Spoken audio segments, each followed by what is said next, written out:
Hello, everybody. Am I everybody? Mm-hmm. I like that. Hi, Tim. I I represent the public. This And is you, yourself. the 25th Emmanuelle we've watched. Do you realise that? That makes sense to me because the more porn I watch, the more I feel like I am accomplishing something. Yeah. Are you starting to get that buzz on, that mid-season worst idea glow where it feels like you're actually doing something with your time? 25 is an admirable number. There's no denying it. I don't think I'm doing anything with my time. My favourite number. Ever. Yeah. What's your birthday? 19th. Where's 25 come I'm from? not sure. Don't know. I think it's like the fives. When you, yeah, that's Some nice. numerologist out there will be able to... Can I ask you, when you were a boy and you Uh, were controlling the volume on your TV at home, We've had this conversation on this podcast. and what were you? You were, let me guess, you were odds. There's a hierarchy, of course. Your zeros on top, you're divided by 5 second place, and then your evens. After that. yeah. Okay. Yeah. So Sorry to quash this. No, early, no, but no. I just feel like this is one of those things where someone listening out there will be like, "You fellas have fucking Well, covered this what do you ground." fucking expect?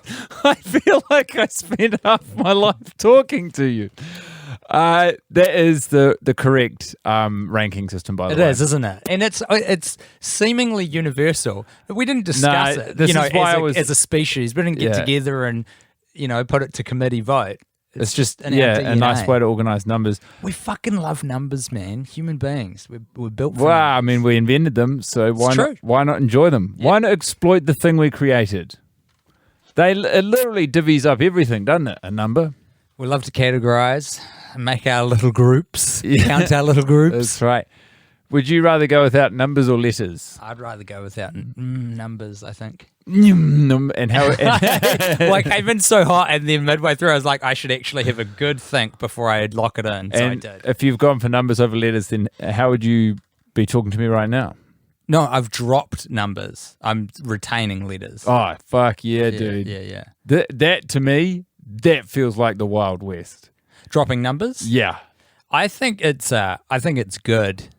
Numbers to me, they speak of hierarchy, and letters to me speak of artistic expression. Yeah. You know what I mean? Numbers box us in, man. Yeah, and letters will set you free. Absolutely. Fuck, it's good to come out and be on the same page. you know. I'm so sorry that I've taken off my shoes and socks.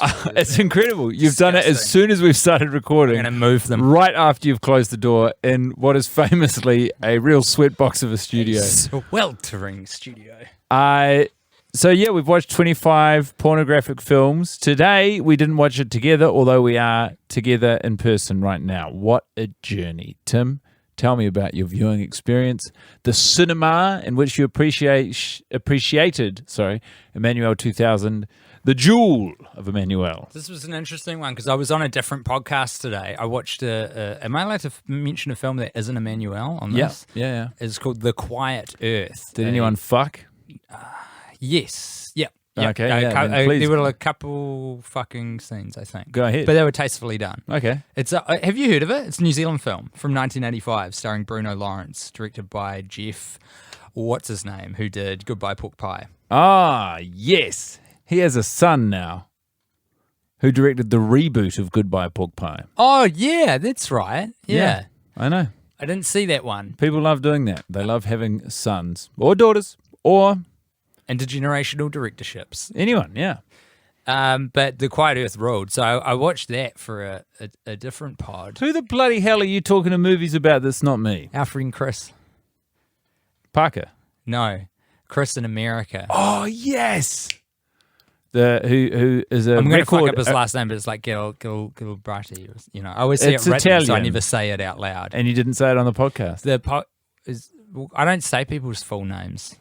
Sometimes you Ever. say you're a real piece of shit, Guy Montgomery. Yeah, that's you though, and it's part of me insulting you. What- Wouldn't come in what with do that you kind of what- hate on a Am- as a do guest. you no longer see me as a person when you're like, I don't say people's full names, and then you Yeah, I guess I don't. okay Yeah, okay. you're just a podcast entity. Are you gonna? Can you plug his podcast? Yeah, it's called... No, sorry. I was asking that question for myself. Absolutely not. You can't. Yeah, okay, gotcha.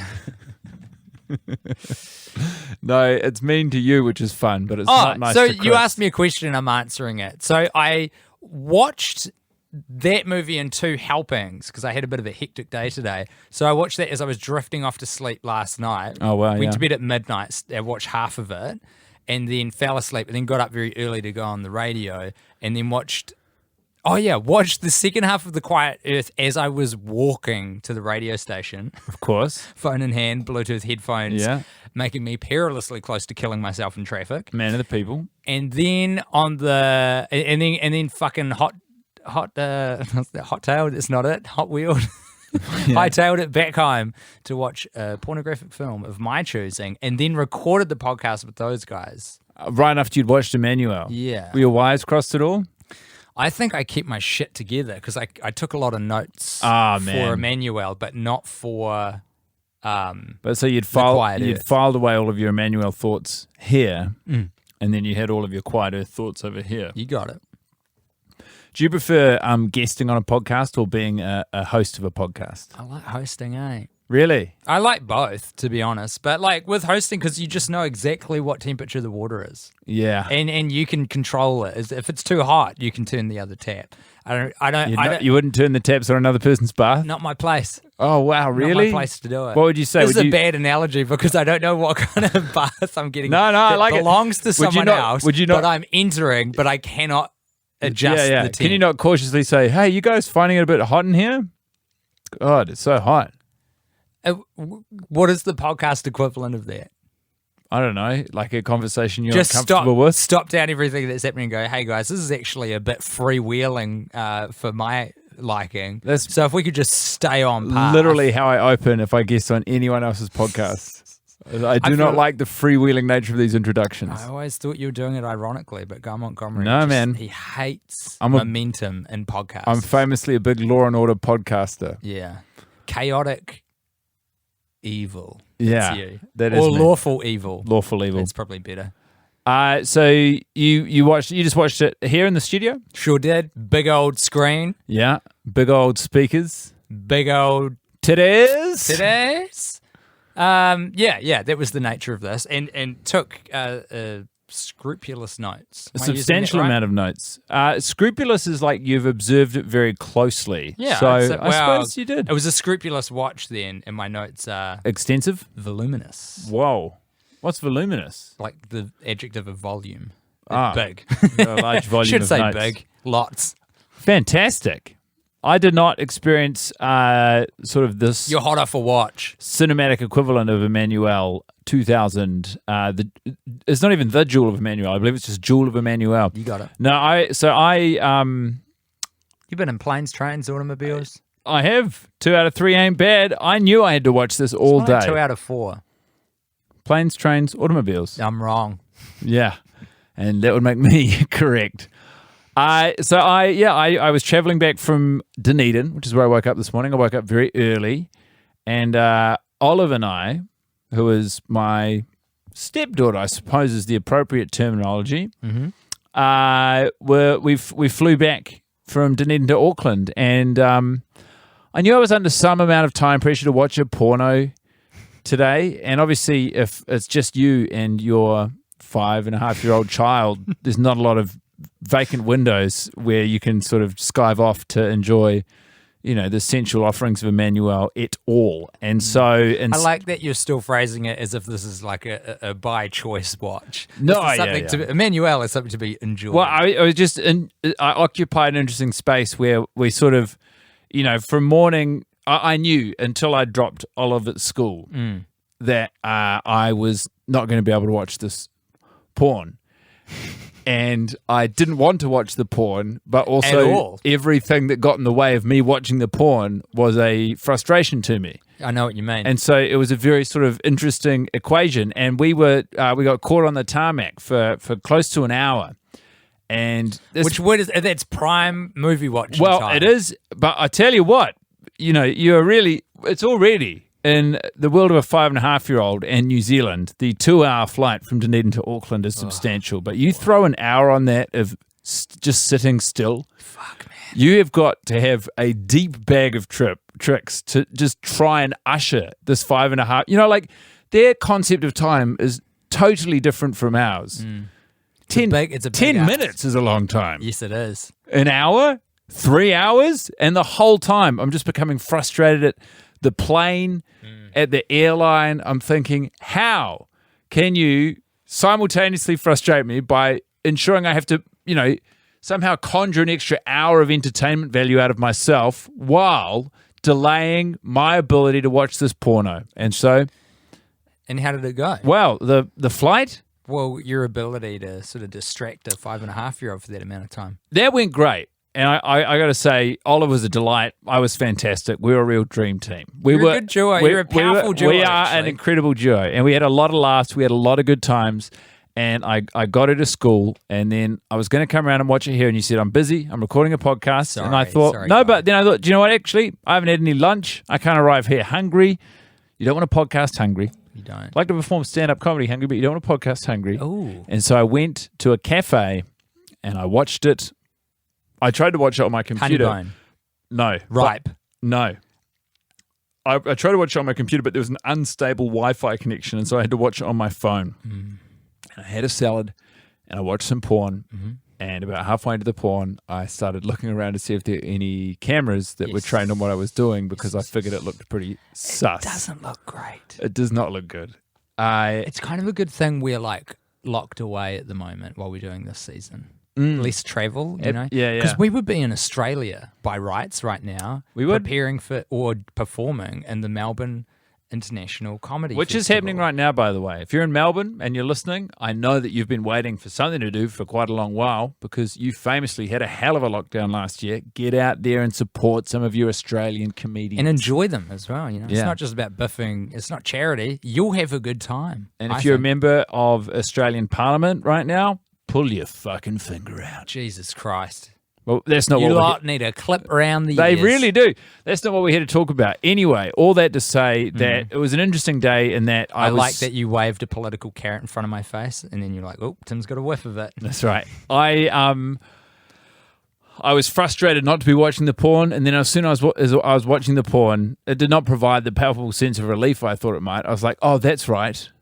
It's porn I'm watching. I'm watching porn." And not like good porn. No, but the more I watch this Emmanuelle 2000 series in English, the more I think maybe the porn's not great, but the plotting is a lot of fun. The movies, they're movies. They're real stories being told here. Absolutely. And a distinctive 3-act structure every time. So distinct, in fact, you could argue that it is 3 individual films happening within the one film. Yeah, banded together under one title. And it is, so again, it was, it was different, but the same as last time. There was probably, I feel like, a more fluid through line in today's films. And that's true. Where the transitions were taking place, where those connective scenes were taking place, were geographically in the same spot as where the previous scene had been. Like, it wasn't just like suddenly... Well, sort of. To paint some broad strokes for everybody, we open Act 1 in South Africa because Emmanuelle is suddenly... I don't think we were in South Africa. Oh, can you move that? There was that a was beer my- next to the oh. mixer, everybody. Not what I was going to say. She was waiting on a South African, but I believe she was in America. I thought that's why, because she was getting a diamond. So I was like, South Africa makes sense. The guy was traveling with the diamond from South Africa. He was some sort of South African diamond magnate. So did we find out where they were in that first? I have reason to believe that they were on the west coast of America somewhere. Oh, okay. Where exactly? Los Angeles. I could not say. And then we're in a ski field for Act 2. And then we're still there, I think. For Act 3. Act 2, we're on a train. Oh, sorry. So A we're train for on Act the 2, coast. And like, 3 is even the mountain. as a holiday, this kind of makes sense. Some holidays, you might be on the beach for a little bit and then you catch the train to the mountain. Yeah, it's true. This is California. You can enjoy the best of both worlds, a la Miley Cyrus. Chill it out, take it slow, catch the train, and guess what? At the end of that train ride, you're ready to rock out the show. Do you know that Dolly Parton is Miley Cyrus's godmother? That fucking rules. Yeah, kind of makes sense. Miley Cyrus is the machine tried to chew her up and it didn't work. She survived. I know. And it's fucking, you love to see it. She didn't just survive, but she's like, hey, I'm fucking stronger for this. Yeah. She's the shit, eh? Watched a fantastic NPR Tiny Desk with her the other week. She's fucking cool, eh? She's really cool. She Like was a Miley lot cooler Cyrus. than Patty. We got the wrong tat. Oh, yeah, good point. I live in fear that he's going to do something cancelable. That's fine. Then we can just get like a big one of those big like circle signs with a line through it. That's like do not enter. On our tush. Yeah. That's funny. On our tush. But yeah, so it's your 3-act structure. She meets the South African diamond magnate on the coast of California somewhere, I'm assuming, and he's got a very valuable diamond to give her. The reason that she is it's quite big, acquiring the diamond is not, I mean, apart from that it has value. She has a collection. She mentions this. She's Okay. like, this would be great in my collection. It's like, who is this woman? She's got this weird... We have been ascribing to magic, which we now know is actually a technological wonder, the device that allows her to take over people's minds and sort of enter their heads at a distance as long as they're wearing a very shitty, flashing bit of jewellery. And unless she expressly tells the people, they don't appear to be totally across what's happening. No. They feel like they may be having a minor This is a breakdown. Wonder Woman 1984 situation where there is a lot of moral ambiguity about what we're doing with these unsuspecting people's bodies. Because she's sort of when she enters their minds / bodies, she can see through their eyes when she's in their minds. Often they will either be talking to themselves with their inner monologue or to their sexual partner in a way that confuses everyone except Emmanuelle. Very odd because this happens multiple times in this film and it hasn't happened before this one. The way the device works is that Emmanuelle beams dialogue into the recipient's head, but then people around the recipient hear it through the recipient's voice. But the recipient hasn't moved their mouth. Yes. It's so confusing. It's an incredibly powerful technology that is also a little bit buggy. Yes, it is. And because we discovered today for the first time ever that it has limitations of distance, which suggests to me it is operating on some sort of radio frequency, a la Bluetooth or FM. This is quite a forward-looking franchise. Last time we had this guy, this medical sort of marvel who was trying to figure out the code for DNA and he was a scam artist, but he was using modern terms to do it. Big ideas. And then today, Emmanuelle, she's got this buggy technology, but also at the end of the film, she has a marvelous romantic tryst with a guy, and he's like, "How will I see you again?" And she goes, "Well, you can always check my website." And I fucking missed that. I tuned out a little bit at the end. And he's like, missed that line. "What?" And she's like, "Yeah, you got to roll with the times." And he goes, "Okay." Did she say what the website is? I'm assuming. No, she doesn't. But Because that would be like amazingly meta and from a business sense pretty onto it as well to say my website is Emmanuelle2000.com. I think they were more into acknowledging the internet exists than using the internet to harness its power. But even that was pretty forward thinking. It's sort of like, it's right at this period of time, because it's always bothered me in American films how they say, "All right, should I pick you up later tonight?" Always and they 8. go, "Yeah." And then they walk away. And these are strangers to each other until this moment. And I'm like, you don't have their number, their address. There is no actual bona fides to this plan to get it off the ground. And this is the website equivalent of that.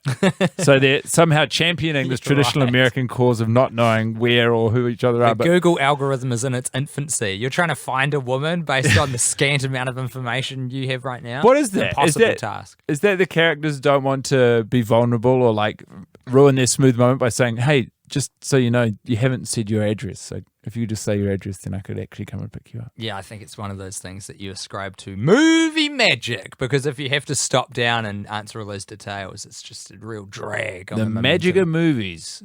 The magic is they don't make sense. The question is, did this movie magic up a boner for the boner inspector? I'm not ready for him. Okay, I'll be back shortly. Toot toot. Get out of here, boner inspector. I'll just busy myself talking to these people in the cabin over here. Hey, what did you enjoy the fact that we had some return actors this time? This guy, the Sultan? Yeah. I've got his name here. Anthony Scordi, I think it is. Okay. He's not just the Sultan. He was in the one where Emmanuelle's in like San Francisco and Japan. The Love of Art? Yeah, the one that was the one in Japan. German or Russian. Is that being Emmanuelle? I think there was. It might be. But yeah, I think. No, Paradise. Paradise is the Emmanuelle. He was in that one Paradise. too. Yeah, he's the Sultan in that one. He's Emmanuelle in Paradise. Because, Guy, I was like, he's the Sultan in one of these. And then I started looking it up and I was like, oh no, this one's in Japan. And then I forgot that each one of these movies is 3 movies because the one in Japan is the one with the Sultan. I know. And he is in all of the movies, not just the 3 movies contained in every movie. But so is our friend who hid a bunch of women in commercial kitchens. In the last movie, he comes back as the mysterious train fucker. Oh, is that? Are you sure? Yes. You researched it? No, I just fucking. He's got the it's same guy. face. It's the dude. I was watching it on a cell phone, so I couldn't quite put the pieces together. But those were some unethical dudes. Oh, the train robbers. Yeah, this is a listen, get a load of this. This Is a movie folks. written by a woman named Jill, and she wrote some pretty dicey characters. Simpler time. You know what's crazy? Simpler, I guess. These movies, I guess they were made in 99 or 2000, Yeah. right? Or maybe like within the early 2000s. They were made after The Matrix.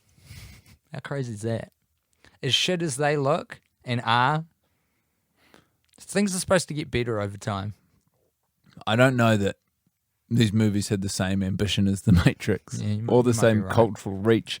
Although some of these on various different websites where you can watch them have up to 3 million views. Yeah, I noticed that.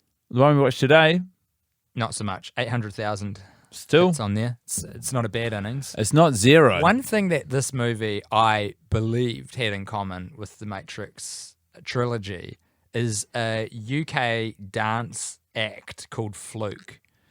And some of the soundtracking in this movie in particular, I was like, it's like they're doing Fluke, which is such a weird sound to rip off because they were short-lived as an act, but their popularity was like a day. I know, but yeah, I mean, I don't know a lot about Fluke, is it? But I was loving the soundtrack. Like It's great, eh? It's kind of like acid house. And yeah, and it's also admirable. The fashion isn't quite doing the same thing, but it's like it's so dated and it really grounds it so much in that 2000s era. It's really satisfying, and it's like a period drama. Yeah, with porn. I mean, of course, a movie made in 2000 now is a period piece because that's 21 years ago, and technologically, like that is a very specific moment in time. Yeah. The 2000s People were talking into makeup compacts frequently. because of the and video tally calls. if you'll remember, this roaming international romantic had developed a system of plastic and opals by which she could telepathically enter the minds of others and sometimes speak through them. You fucking wish there was an opal in that. What is it? Lousy LED. It's plastic. It's plastic from It's all plastic. There's no opal in there. What is an opal? It's an Australian mine. Is it rock? It's a rock. It's like a semi-precious stone. And Semi-precious. They've got nothing. I know. They're clutching at absolute straws but there. in Australia, they have to be valuable. It would be like if we started claiming that grey wacky was worth anything. It's just mountain. It's just it's mountain dirt. But if you look into an opal, it's like looking into the rainbow of an oil spill. Beautiful. Yeah, which is a satisfying reminder that we have total dominion over our planet. Do you guys remember when the BP Deepwater Horizon oil spill happened and killed the marine life you in like a 5 square kilometer radius? It reminds me of looking directly Would you at like to have that immortalized in bracelet or necklace form? You're in luck. Have we got the semi-precious stone for you? I've got a note about that guy the guy who was having sex with a lot of women in a lot of commercial kitchens yesterday or last week, whenever the hell we watched it or you listened to it. He seduces Emmanuelle, or she seduces him. And Hold up. Are we talking about the right guy? Are you talking about the guy she has sex brunch was on with? the train. Is that the guy who orders ice cream and chocolate sauce On the for train? breakfast? Yeah. She orders a fruit platter and he orders ice cream and chocolate sauce. Okay, I don't remember his order, but it's the scene where they meet in a dining carriage? Yes, and they don't know each other. Yeah, but and they've he's sat down to eat. She sits down, and he goes and sits down next to And her, they're and he drinking says, from the world's largest champagne flutes. "That is correct." Oh yeah, so that's not the guy with all the commercial kitchen women. Okay. Well, Different guy. but that guy anyway, he's a no good. You know, he's a robber. ruffian. He's a train robber. But he seduces Emmanuelle. Emmanuelle seduces him. There's a beautiful power dynamic where they're both they both want the same thing, and they're both asking for and getting the same thing. And that thing is sexual intercourse. That's right. And they go into a room and they start having sex, and then just when it's getting really hot and heavy, she's told him that she's an author. Sorry, just one detail to add in there. Is that because they've you got to fuck somewhere. You're on a train. Where are you going to go? You're going to go to the bathroom. What do they bring with them? A plate of strawberries. Wow. Into a fucking toilet on public transport. Respectfully, they don't even use it. But respectfully, thankfully. Chekhov's gun, Emmanuelle's food. It is just there to remind you that they could at any moment start fucking plugging each other's assholes with strawberries. It's not even the first time they do. I'm so sorry. I know you're going somewhere else with this, but just to mention it, at the start, 18 minutes in, I think I'm getting out scot-free with a food-free fuckfest. Incorrect, because the couple have sex at the start of the film and then the guy goes, I'm starving, like immediately after he comes. And I was like, oh no, this again. I know. And she's like, great idea. I was like, you guys are still coming on each other here. This is crazy. So odd. But anyway. Sorry. I mean, no, there was an Train important robber. scene. It's all by the by. Train robber, it's getting really hot and heavy. She's told him that she's an author. And just when things are about to heat up, he's like they're actually almost in the throes of passion. He's like, what sort of books do you write? And I just think it is such a bold question to ask an author you've just seduced. Like, I just imagine her being like, well, I write sort of non-fiction books that focus on the plight of, the immigrant diaspora. Abandoned tribes who live in Central America. Yes. And you're like, oh, baby, and tell me how detached they are from technology. It was a very risky move, but to his credit, it paid off because Emmanuelle's answer was sex. She's not a writer. She writes books about sex. She has sex. Yeah, but she says that she's a writer. I think she's lied. A sex writer. And it's worked. Is that a thing? A sex writer? Yeah. Can I ask you a question? Have you not heard of the TV show Sex and the City? Guy, can I ask you a question? If she was writing about relationships, first of all. Second of all, what's going on with these footsteps in these movies? Because I've noted it down for a few, and I don't think I've brought it up on the podcast before. But for some bizarre reason, everything else is pretty normal, but the sound of the footsteps in this film are so much louder than anything else. Different Foley artists. They've definitely been overdubbed. They got the footstep specialists. I don't understand why it's so critical for us to hear the footsteps. Wow. Can you imagine if everyone was swanning around in silence? You'd think, what is this movie, set exclusively in socks? I would not even think, I wouldn't for a moment drift mentally toward that. Well, It's so strange. Nothing frustrates me more than thinking that an entire movie has been performed in socks. And so to me, every clomping footstep that is on the offbeat is a welcome reminder that in the cinematic world of Emmanuelle 2000, these characters have access to and constantly wear loud shoes. They're walking on marble. They're walking on wood. They're walking on concrete. Anything they're walking on, there's a satisfying clank, the footwear on ground. Nothing worse than watching a porno where everyone's padding around a heavily carpeted house in their thick pajama socks. Yeah, there's only one thing worse than that, and that's involving food play with every sex scene you have in your porno. I really feel like we were spared this time from that because they threatened it multiple times, and then we didn't get it. So we train robbers, and then this man, after he So can I was going to say beds, Emmanuelle, but they're fucking a toilet. Can It's not really Can you bedding. tidy something up for me? I'd love to. What is the outcome and resolution? Like, what is the connectivity or alternatively outcome and resolution of the diamond storyline? Okay. Emmanuelle acquires a diamond. She gets a diamond right at the start. It's so weird, the pacing of this one. All of them, really. But she gets a diamond at the start. She gets, along with the diamond dealer, who also is in the other movies, and I've forgotten who he is in the other ones. No one's seen these. This is purely for us. No one gives a shit. You know what? I reckon these guys would have had a lot of fun on set. It's Yeah. a real community vibe. And, like, everyone's getting their kid off all the Acting time. and playing and sucking and fucking. Yeah. Just 8 of your closest friends making 7 films at once. I think it would have been a good time. Unless someone got crabs midway through the shoot. Or before. Even then, there's a movie where they talk about shaving your pubic hair will not get rid of crabs. Trust me. I can't remember what it's from. Sounds like American Pie. Yeah. So we got a diamond at the start. The diamond dealer gives Emmanuelle a double, like a fake diamond as well, just in case she gets robbed, which is pretty smart because in the very next scene, she gets robbed. She gets held at gunpoint in the elevator, descending from her transaction, gives the guy a fake diamond. Then she sort of intervenes with this couple who she meets the woman at the pool and then mind controls her because she slips the diamond into her bag, that woman's bag, I think to kind of like get it the fuck out of here for a while. Away from her. Away from her and the thief. Yeah. In case the thief comes back. Makes sense. So then she puts the device on and gives the woman the necklace so that she can like track her and that's the bit where we discover it's got like a radio limitation to it. So when she's starting to drift out of distance, she's like, nah, you got to come back to the pool because you're getting too far away from me and my powers won't work and then you'll have my diamond. So she forces her to come back, which confuses the boyfriend and then she has to like negotiate this whole situation around them. Those guys are together.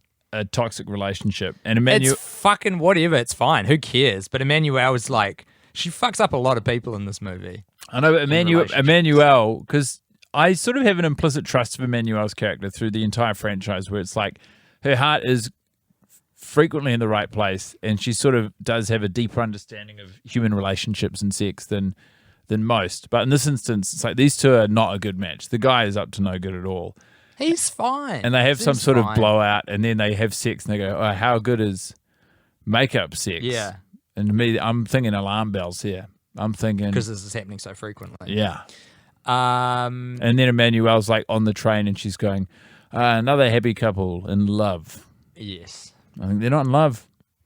Emmanuelle's got some emotional issues because she keeps seeking out these couples who she thinks are in love so that she can put the device on them to feel what love's like.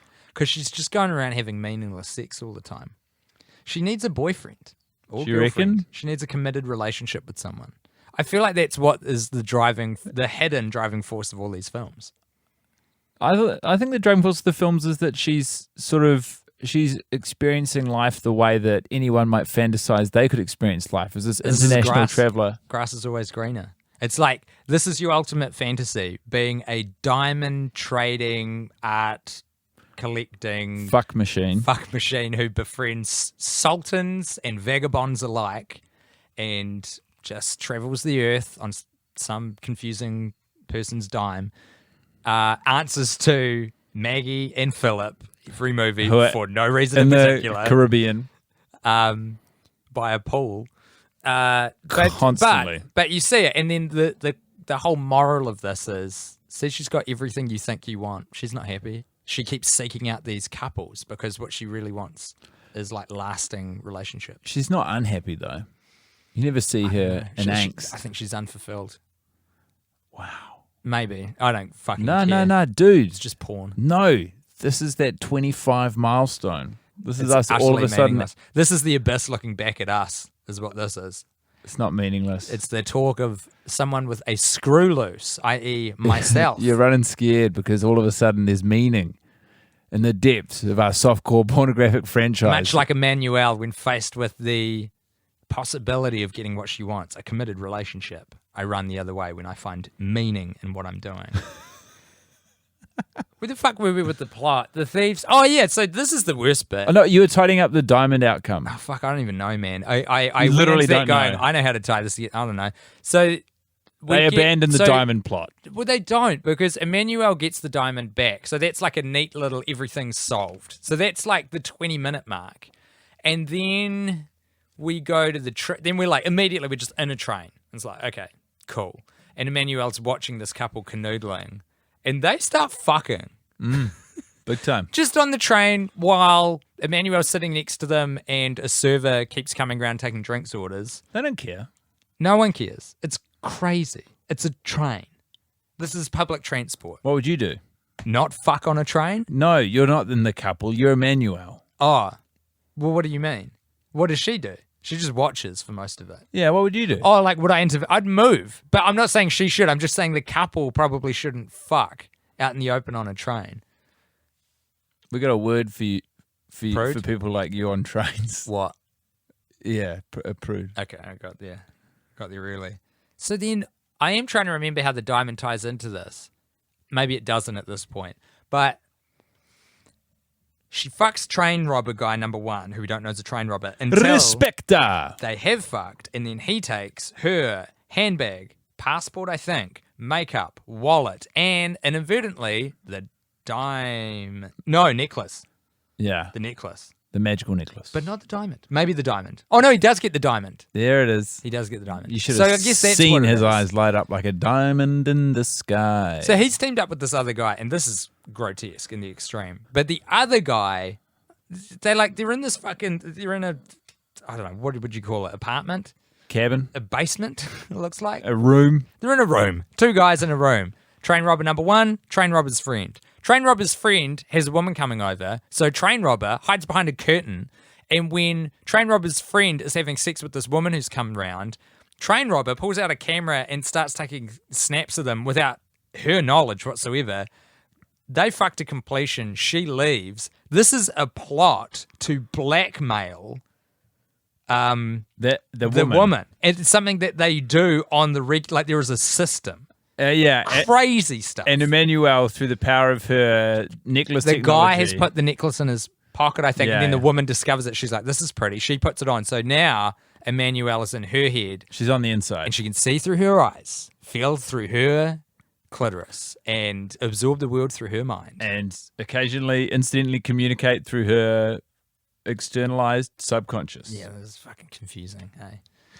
So that happens, and then Emmanuelle's like, well, I better get this bag back that's got my diamond in it, and so does. And then we're in a ski chalet. She's also like, I should have got those. She also leaves the photos. She's like, I should have got those photos, but Oh, yeah, that's right. maybe she deserved it. And you think, Emmanuelle. Yeah. That was weird, because she's like, They made a real point of putting her on the wrong side of history. but making it explicit, because Emmanuelle says out loud, is like, this is a horrible thing to do to a woman. This is terrible. I should really get those photos. Oh, well, maybe she deserves it. It's like, Yeah, wait, maybe she deserves to be put down a peg or two. It's like, Emmanuelle, you're not the only person who gets to fuck robbers on a train. Green does not look good on you, girlfriend. We're in a ski chalet. Finally. Powder white. That's where the train's gone. I guess that's true. This plot involves the Sultan from the other movie, who now is a totally different guy. He's a count. He's a what? He's a count. Is he? Yeah, he's a Is count. he? Yeah. I love that he's always got a title. He's Yeah. always fancy. He's a great actor, and he's a great actor in this. And his sister's been kidnapped, and she's got a ransom of $1 million. He ups the stakes immediately. He's speaking in his native British accent, Yes. and it cuts through the movie like a hot knife through butter. We have gone from B-grade melodramatic pornography Like to muscle- high-tier Amdram Shakespearean Yeah, play. we've got muscle-bound American jocks who are playing thugs to like some guy who trained at a proper theatre acting school in London, who's just landed on his feet in this ski chalet scene at the closing of Emmanuelle, Jewel of Emmanuelle. And he is bringing the motherfucking ruckus. The stakes are high.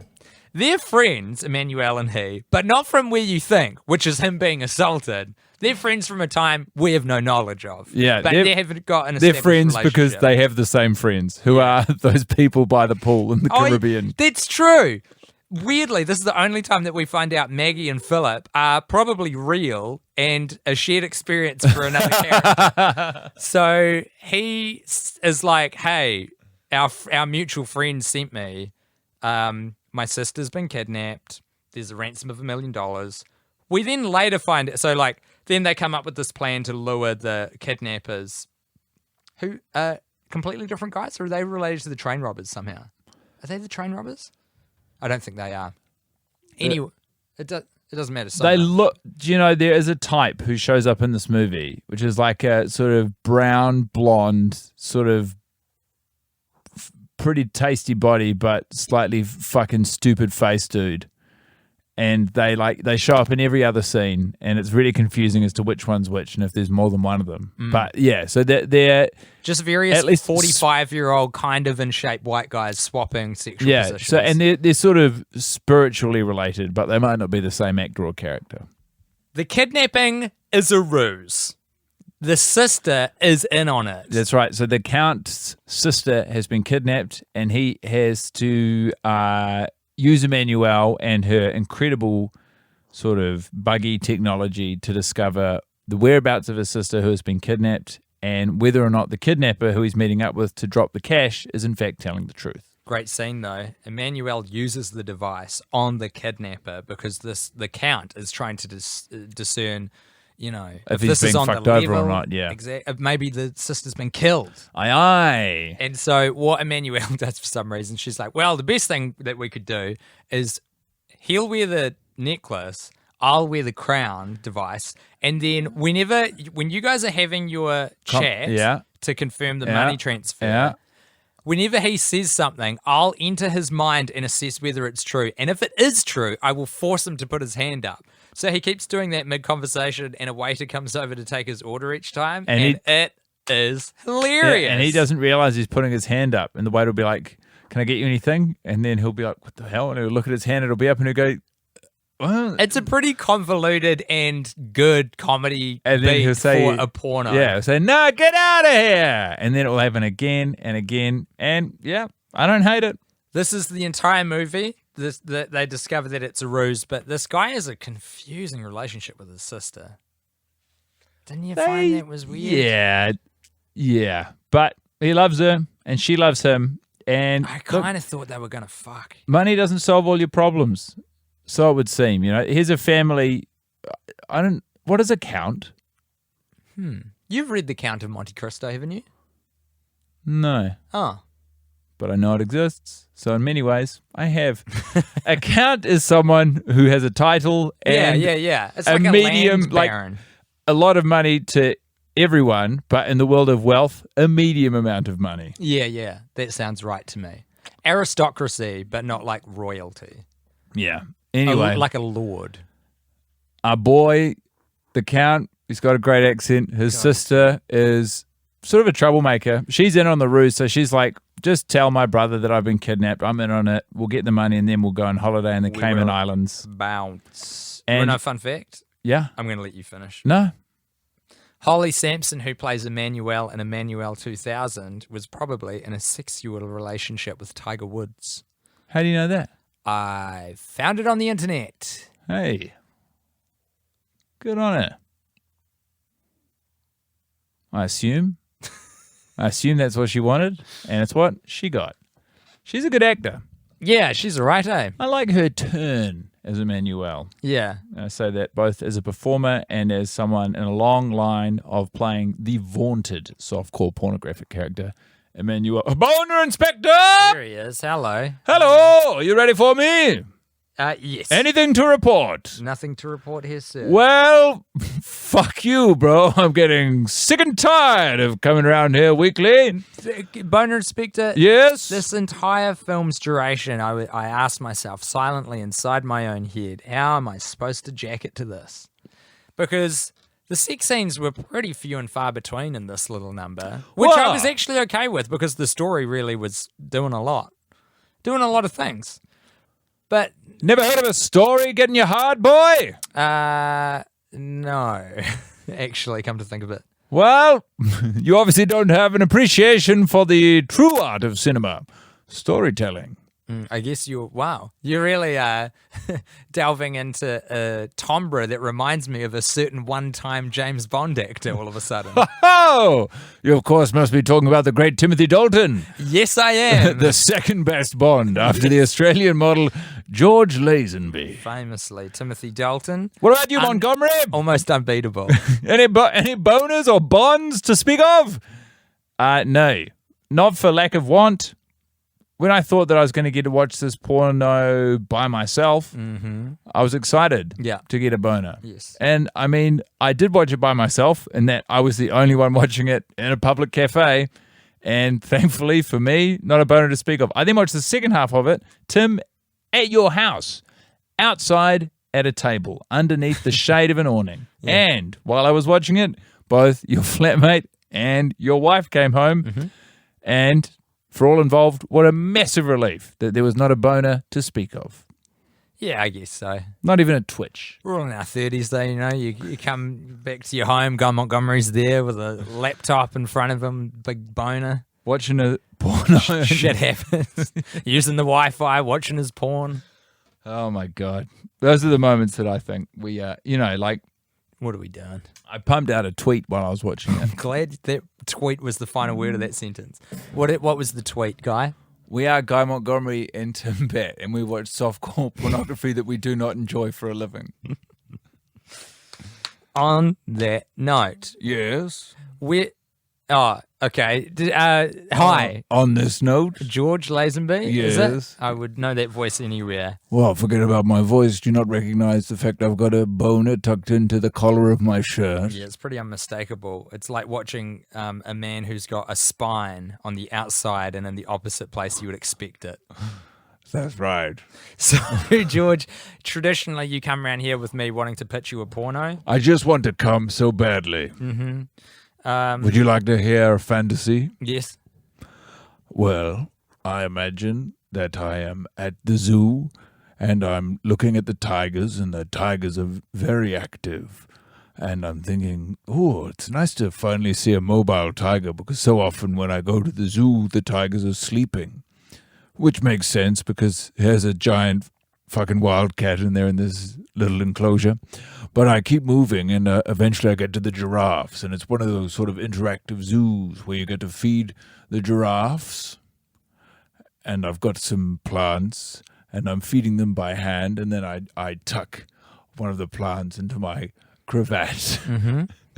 And the giraffe starts eating the plant out of my cravat, and then I take another plant and I tuck it a little bit deeper into my cravat.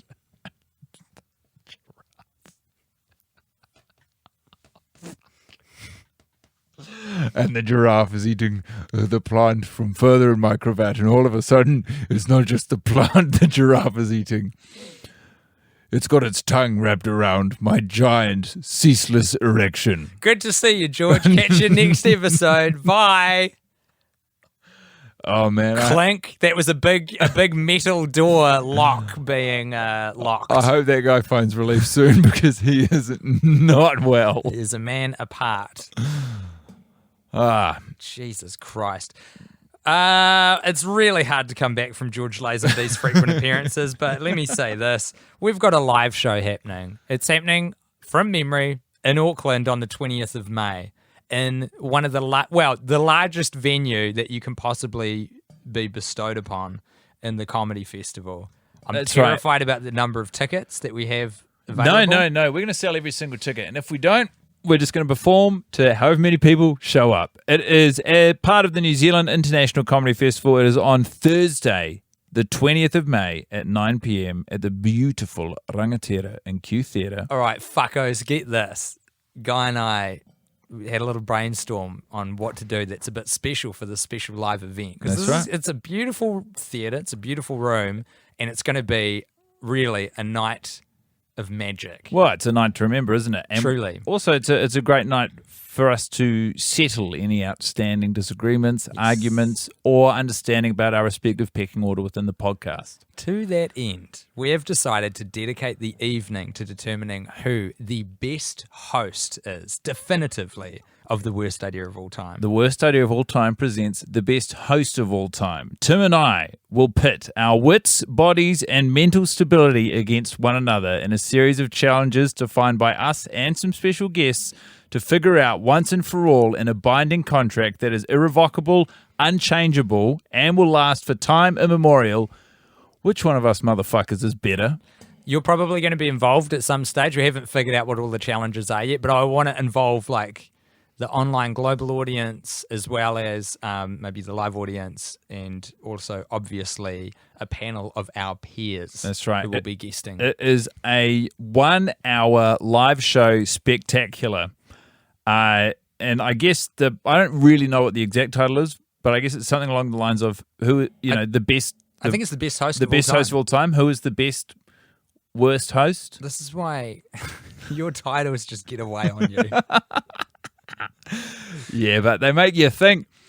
Anyway, tickets are available right now. And what would really wait? Is that true? Put both of us at ease? I think that's true. It's got to be true because we weren't allowed to announce it before tickets go on sale. If you're listening and you are in a position to come to the show, and it sounds like a bit of you, fucking jump on that ticket link right now because this is the most tickets we've ever tried to sell, and it is terrifying because It's our hometown. famously we've never sold many tickets to our podcast in the hometown.